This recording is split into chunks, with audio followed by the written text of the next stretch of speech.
Have you ever noticed how the things we can't quite figure out linger the longest in our minds? That person you couldn't read fully, that gaze that didn't quite give itself away, that laugh that ended just before you expected it to. We're not wired to crave what's certain, we're wired to crave what we can't predict. And that right there is the beginning of obsession. Attraction doesn't bloom in comfort. Comfort creates routine, safety, predictability. But desire raw, primal, soul-deep desire is born in the unknown. Predictability is the death of mystery. And mystery? Mystery is the lifeblood of fascination. A man will not obsess over what he already understands. He will not crave what he fully possesses. But give him something his logic can't decode. Give him moments that contradict the rules he thought applied, and suddenly, you're not just someone he wants, you're someone he needs to figure out. This isn't about playing games, it's about embodying paradox, soft yet strong, warm but ungraspable, present, then distant. You become the question he didn't know he was asking. Jung once said, "The meeting of two personalities is like the contact of two chemical substances. If there is any reaction, both are transformed." But reaction doesn't come from repetition. It comes from disruption. The woman who confuses a man just enough, who doesn't always answer the phone, who cancels plans not out of cruelty but out of self-prioritization, becomes the woman who rewires his emotional map. Because when a man can't anticipate your every move, his mind starts filling in the blanks. And in those blanks, his fascination is born. Not because you're manipulative, but because you are whole on your own. You are not a formula to be solved. You are a rhythm to be felt, an energy that moves with the seasons of your soul. So the next time you wonder why someone loses interest just as things get steady, remember this: it wasn't that you were too much, it was that you stopped being a mystery. Certainty creates comfort, but unpredictability, that creates obsession. And obsession is not found in what's expected, it's found in what refuses to be easily known. Every man walks with a shadow, not the one cast by sunlight, but the one cast by shame, fear, repression, the parts of him he cannot accept, so he buries them. And yet, like all buried things, they don't disappear. They hide, waiting. Jung called it the shadow. Everything we refuse to see in ourselves ends up controlling us from the dark. And here's the secret no one tells you: if you learn to mirror that shadow back to him without saying a word, you become unforgettable. You see, most women try to please, to show their light, to soothe and smile and shine so brightly he has no choice but to adore them. But the woman who leaves a man haunted, the one he can't shake, at 3ms, the one who speaks, without speaking, to what he's hidden. She reflects his chaos, not by becoming chaotic, but by embodying a depth he doesn't yet understand. She becomes a mirror, and when he looks into her, he sees not just her but himself, his desires, his wounds, his unmet truths. That's the hook. This doesn't mean you perform or pretend. It means you stand in your fullness, light and dark, softness and rage, clarity and contradiction.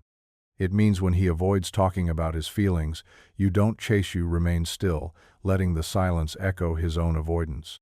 It means when he projects strength, you respond with softness, not submission, but reflection. You mirror his posture until he feels exposed. Not attack scene. The woman who awakens a man's shadow doesn't do it by accident. She does it because she has met her own. She's not afraid of his intensity because she's danced with her own fire. And that's what unnerves him. He doesn't know why he can't forget her, but it's because part of him recognizes her. His unconscious does, even if his ego resists it. He feels pulled, confused, awake. And that confusion is not weakness, it's a sacred tension. A psychic unraveling that makes space for something deeper than lust. So if you want to stay on his mind, don't shine brighter, go deeper. Don't offer answers, be the mirror. Because once he sees his own shadow in your presence, he'll either run or return endlessly, drawn to the only woman who ever truly saw him. Attraction isn't built in a straight line. It breathes in the rhythm of contradiction and the pull that invites. and the push that keeps him reaching. What makes someone unforgettable isn't constant presence. It's motion, closeness then space, warmth then stillness. The very tension between these opposites is what electrifies the emotional field. Think about it. What moves us isn't what's always there, it's what comes close, touches something primal, then pulls away just enough to make us chase it. Stillness repels because it offers no spark, no dance. Movement, however subtle, awakens curiosity, and curiosity is the root of obsession. The mistake most women make is offering permanence too soon. Always available, always responding, always there. But the mind isn't wired to desire what it already possesses.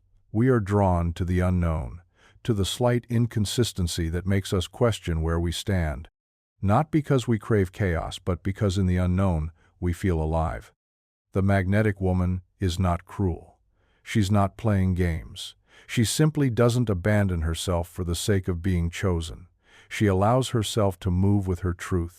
One day she's fully there, laughing, touching, looking deep into his soul. And the next, she retreats into her silence, into her solitude, not to punish but to breathe.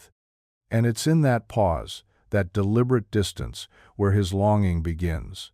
Because now he's not just thinking about her, he's wondering about her. Wonder is the doorway to desire. Push-pull is not manipulation when it's done with integrity.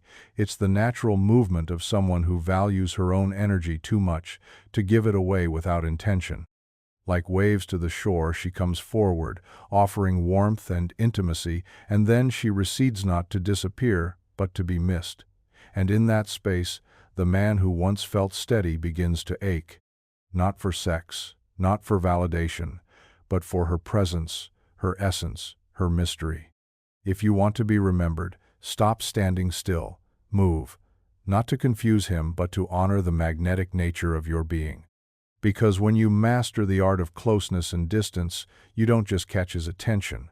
You live in his nervous system. There's a lie you were told early on, that being nice would win you love.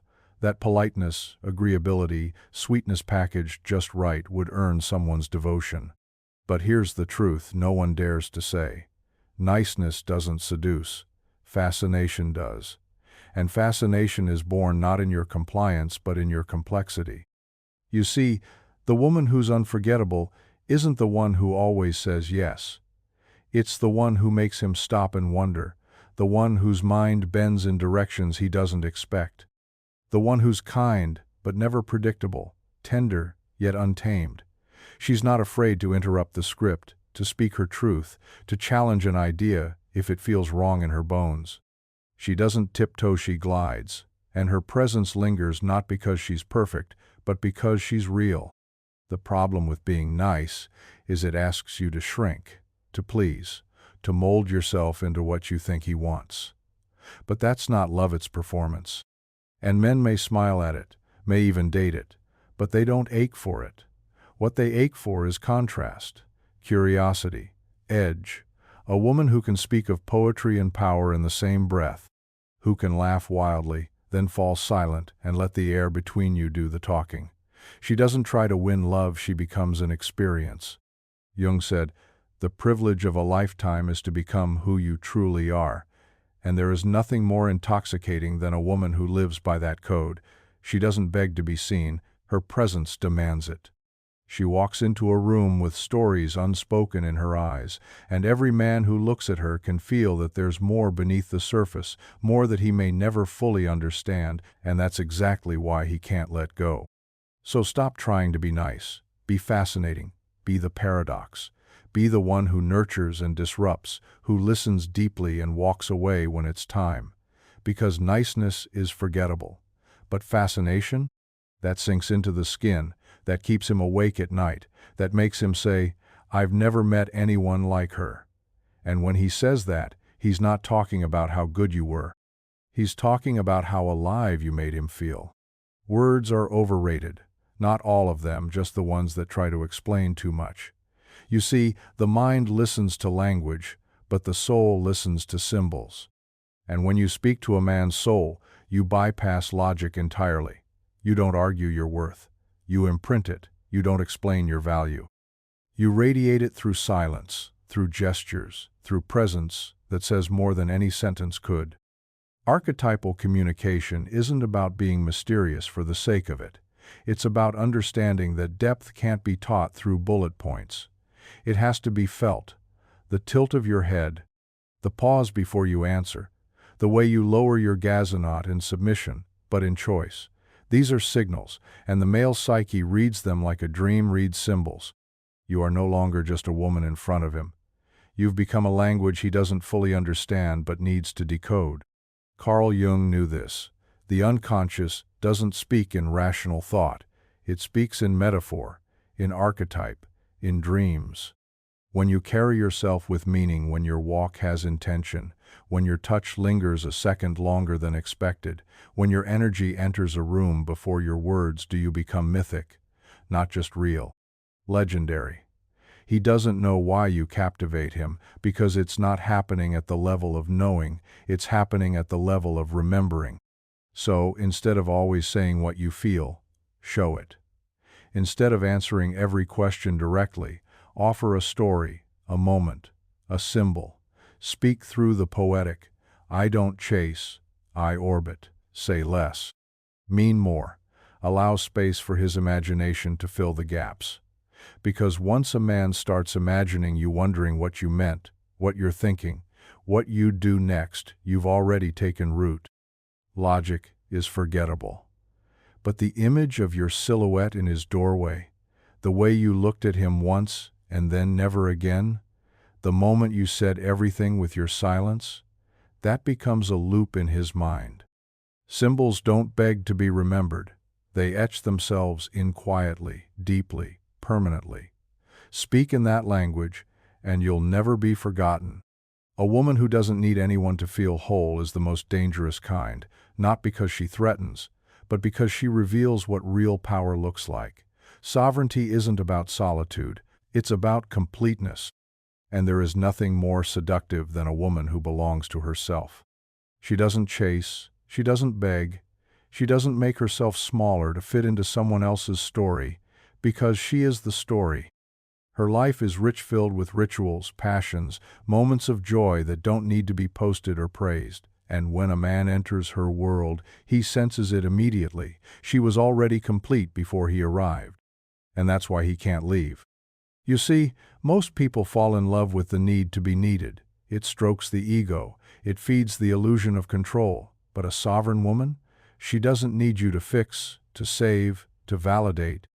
She chooses to be with you, and that choice, that freedom, that unshakable self-possession, that's what makes her unforgettable. Because when a man realizes he's been chosen by a woman who could have walked away at any moment, he never forgets that feeling.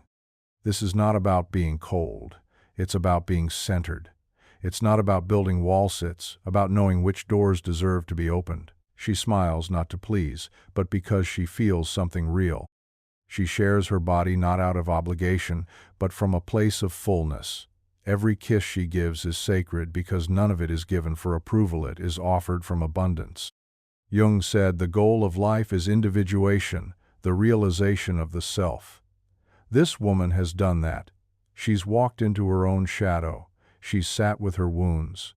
She's built an inner kingdom no man can claim, only visit, and that is her seduction, her freedom, her magnetism. He'll find himself thinking about her when he's with others, wondering why no one else moves like she does, laughs like she does, breathes like she does. And the answer is simple. She isn't trying to be anything. She is. And that kind of presence doesn't ask for love, it commands it. So don't aim to be chosen. Choose yourself so completely that the world begins to rearrange just to be near your gravity. That is the seduction of sovereignty. Sometimes, the most powerful thing you can say is nothing, not out of pettiness or punishment, but from an inner knowing that silence, used with intention, speaks louder than explanation ever could. Most women rush to fill the space, to clarify, to fix, to make themselves understood. But a woman who has mastered the art of sacred pause knows that longing lives in the absence. There is a silence that repels, the kind born from disinterest or disconnection. But there is another silence, the kind that intoxicates. It's when you lean back, not in retreat, but in power. You've said what needed to be said. You've given presence, energy, truth, and then you disappear.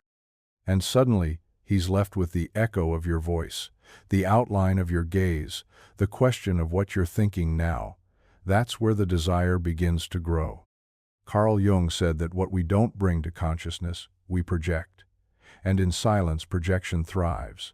When you stop speaking, you become a canvas.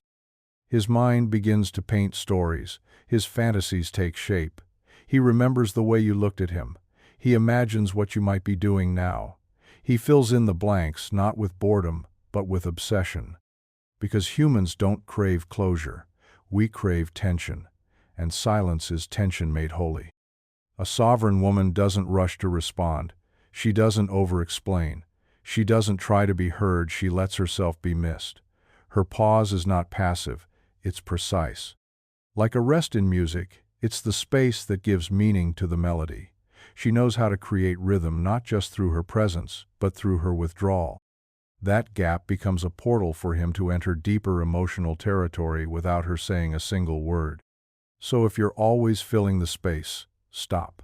Let it breathe. Let him reach for your energy instead of you always giving it away. Because in that pausing, that deliberate withholding, you're not losing him. You're creating the space for him to feel you. And when a man begins to feel your absence as powerfully as your presence, you've already entered his psyche. You've already become unforgettable. There's a kind of woman who doesn't just inspire attraction. She awakens transformation. She doesn't seduce with tactics or appearances. She seduces with her essence. She is not the lover. She is the muse. And when a man meets her, his life changed 7 if he doesn't understand why. The muse is not loud. She doesn't perform. She doesn't compete. What she offers is something far rarer, presence fused with purpose. Her beauty is not in how she looks, but in what she evokes. Her words echo long after she speaks. Her silence lingers like perfume. She's not here to fill a role. She's here to remind him of something he's forgotten about himself. To touch this archetype, you don't need to be perfect. You need to be whole. You need to live close to your own truth, your art, your pain, your pleasures. The muse lives in her inner world and invites others in not to be consumed but to witness. She doesn't chase attention, she magnetizes it. Why? Because she carries contradiction. Soft, yet sovereign. Feminine, yet untamed. She can hold space for your story and never lose herself in it. Jungian psychology teaches that archetypes live in the collective unconscious. The muse is one of the oldest, deepest symbols of feminine power. She doesn't beg to be remembered. She awakens something eternal in ache, a vision, a desire for meaning. And that's why men don't forget her, because she didn't just stir their body, she stirred their becoming. When you become the muse, you become a mirror not just of who he is, but who he could be. He feels more alive around you, not because you flatter him, but because your energy demands elevation. You don't offer comfort, you offer depth, and only the brave can follow. So, stop asking how to be more desirable. Start asking how to be more inspired. Fall in love with your own ideas, your own rituals, your own silence, because the muse doesn't wait to be chosen. She chooses herself, and that devotion radiates. She doesn't want to be saved, she wants to create. And if he's lucky enough to walk beside her, his life will never be the same. Not every man will understand her, but the ones who do, they don't just want her, they worship her. There's a temptation many women fall into, to guide, to correct, to show the way, out of love, out of care, out of a desire to help him become his best self. But here's the paradox: when you position yourself as his map, you lose your mystery, and mystery is the soil where desire grows. A man doesn't fall in love with a GPS, he falls in love with a mirror. A mirror doesn't give direction, it offers reflection. It doesn't say go left or try harder. It simply shows him who he is and who he could be if he's brave enough to look. Jung once wrote, The privilege of a lifetime is to become who you truly are. But no one can walk that path for him, not even you. What a woman can do at the magnetic woman does is reflect back his highest potential without ever telling him what to do. She inspires, not instructs. She becomes the silent witness of his greatness, before he's fully become it. She sees the king in the boy, the fire beneath the hesitation, the strength behind his silence. And that seeing that unwavering reflection awakens something inside him far more powerful than direction ever could, drive. Because men don't become addicted to being managed, they become addicted to being witnessed, not for who they pretend to be but for who they long to be. And when a woman holds up that mirror, not as judgment, but as invitation, he leans in, not because she pushed, but because she pulled it out of him. This is the secret. Don't fix, don't explain, don't try to shape him. That's not your work. Your power isn't in the path, it's in the presence. Be the mirror, reflect his shadow and his light. And then step back. The man who's ready will rise, the one who's not will walk. Either way, your energy stays intact. Remember, instruction closes the loop, but inspiration opens the door. And obsession begins in that open space where he must choose, evolve, and chase not just you, but the version of himself he only saw through your eyes. Attraction is not built in peace, it is built in contrast. The most addictive people we meet are not the most stable, they are the most dynamic. They take us on a journey. Not because they're reckless, but because they carry emotional texture, joy and mystery, tenderness and fire, closeness and space. And that journey, that emotional cocktail, is what sears them into our nervous system. This isn't manipulation. This is alchemy. This is knowing that desire doesn't thrive in predictability, it thrives in variation. Imagine it. One moment she's laughing, eyes bright with mischief, pulling you into her orbit. The next she's distant, wrapped in her thoughts, sipping silence like tea. And then just when you think you've lost her, she looks at you like you're the only man alive. That whiplash is not cruelty, it's enchantment, it's what keeps you reaching. Most women are taught to be consistent, to be stable, to be easy to understand, but consistency is comfort, and comfort is not where obsession lives. Obsession lives in disruption, in wondering what she'll do next, in feeling slightly off balance but entirely alive in her presence. Carl Jung spoke of the anima, feminine inner image within the male psyche. The anima is not flat or linear. She is storm and stillness, laughter and longing. And when a man meets a woman who embodies this, who is both wild and wise, his inner world ignites. He doesn't just want her, he needs her, like the ocean needs the moon. The woman who is unforgettable doesn't offer only sweetness. She offers contradiction. She knows when to lean in and when to vanish. She knows how to hold joy in one hand and intensity in the other.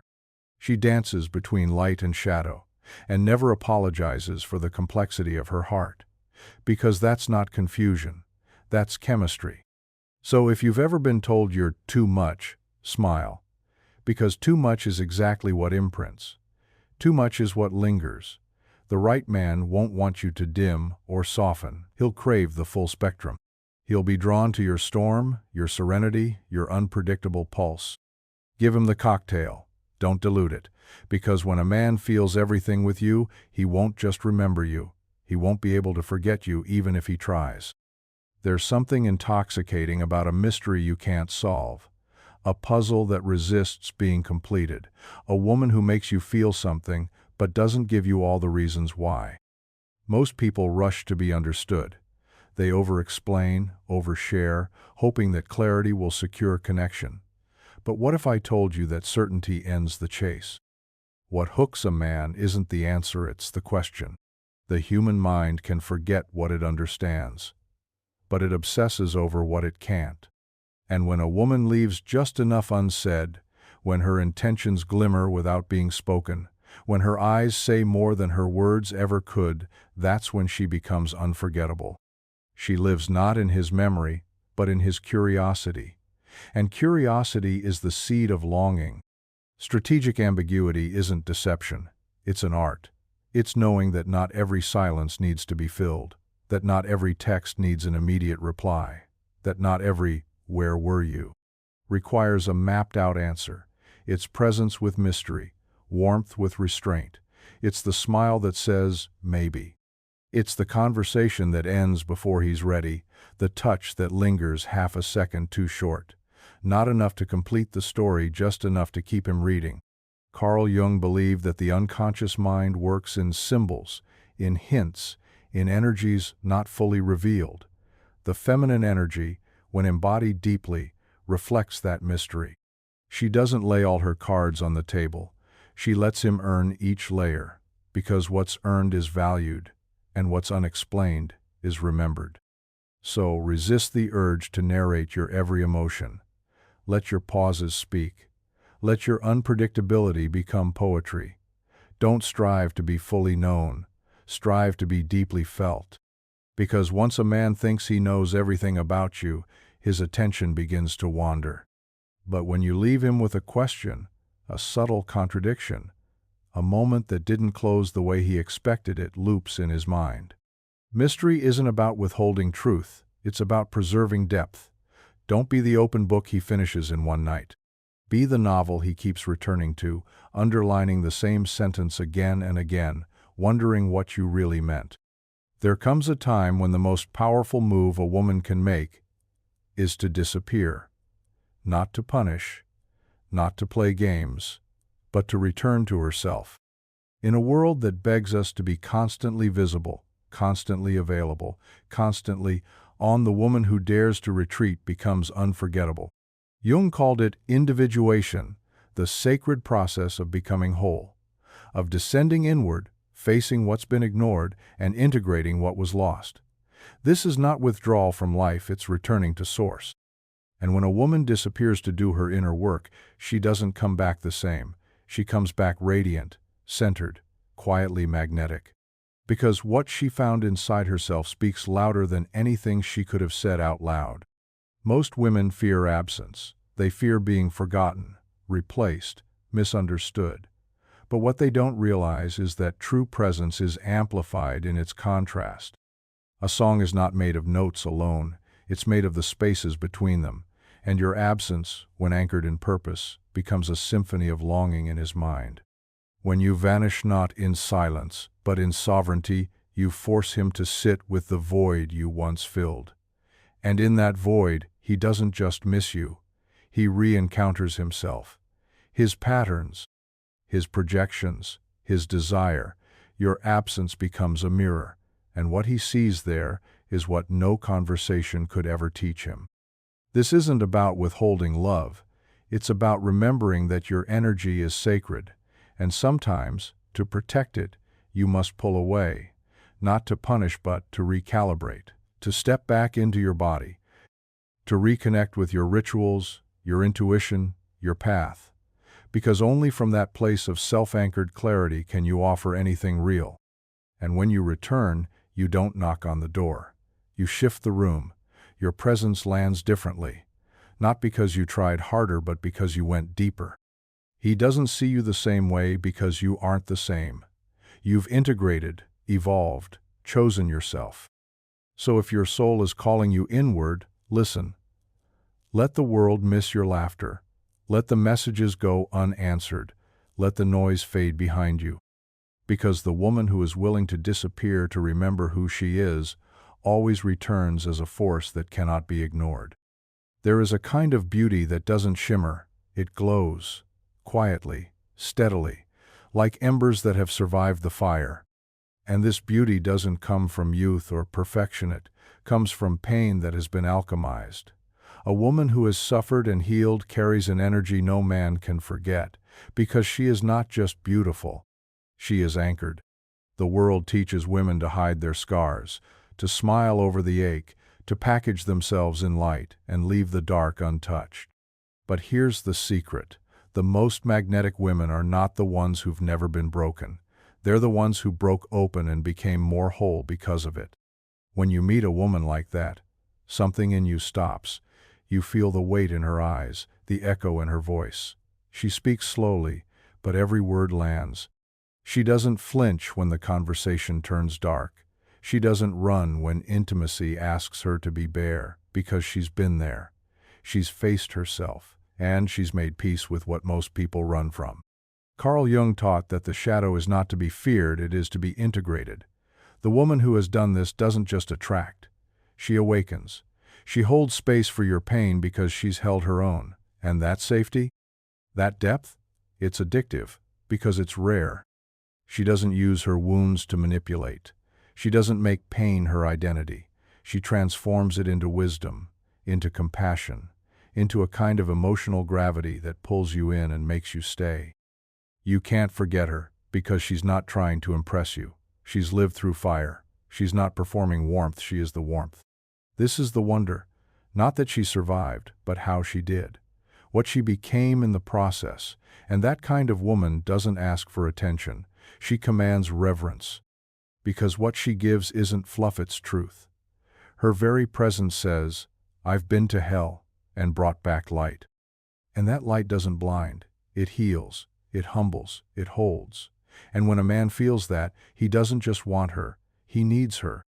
There's a kind of woman who never competes, not because she's arrogant, but because she's already chosen herself.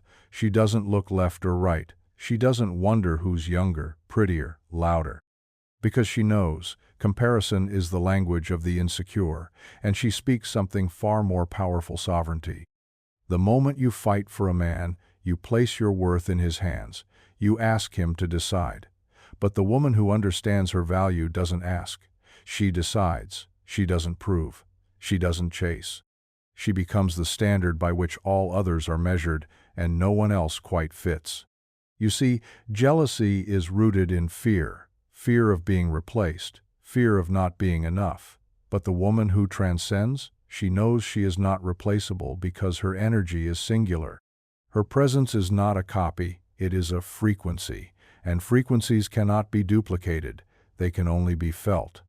Carl Jung wrote that the greatest burden a child must bear is the unlived life of the parent.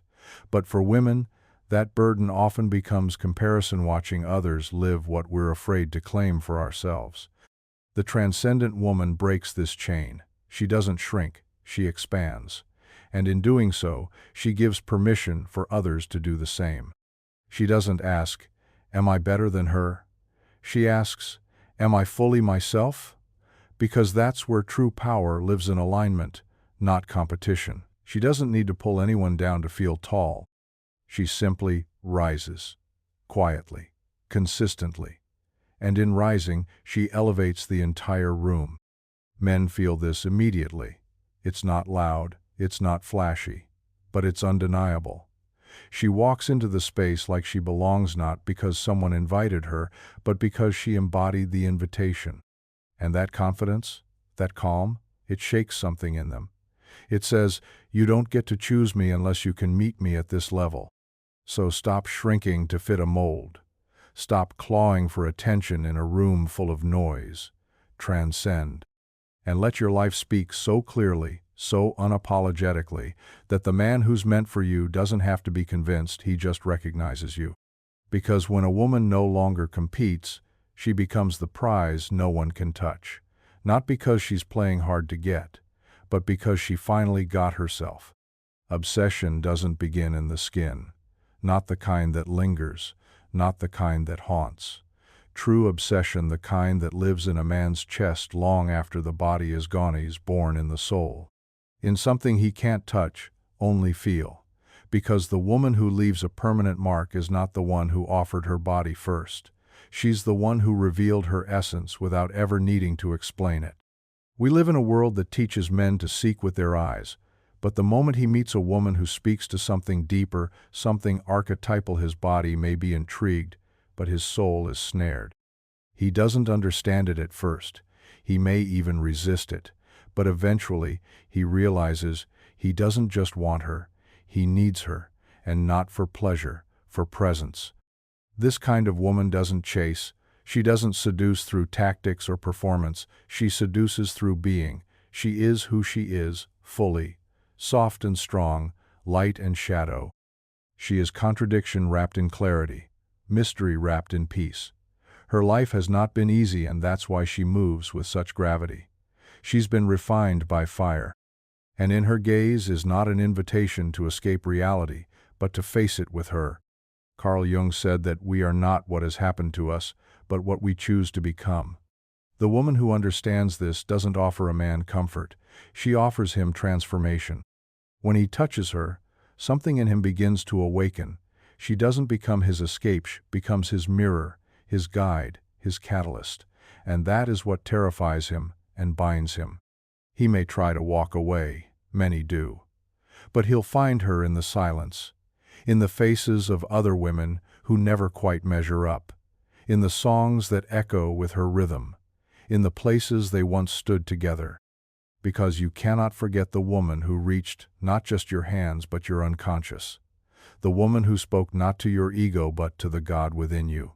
So if you've ever wondered how to be the one he never forgets, know this: don't aim for his flesh, aim for his soul, because flesh forgets, but the soul remembers, the soul replays. The soul returns, again and again and again. This story was intense, but this story on the right-hand side is even more insane.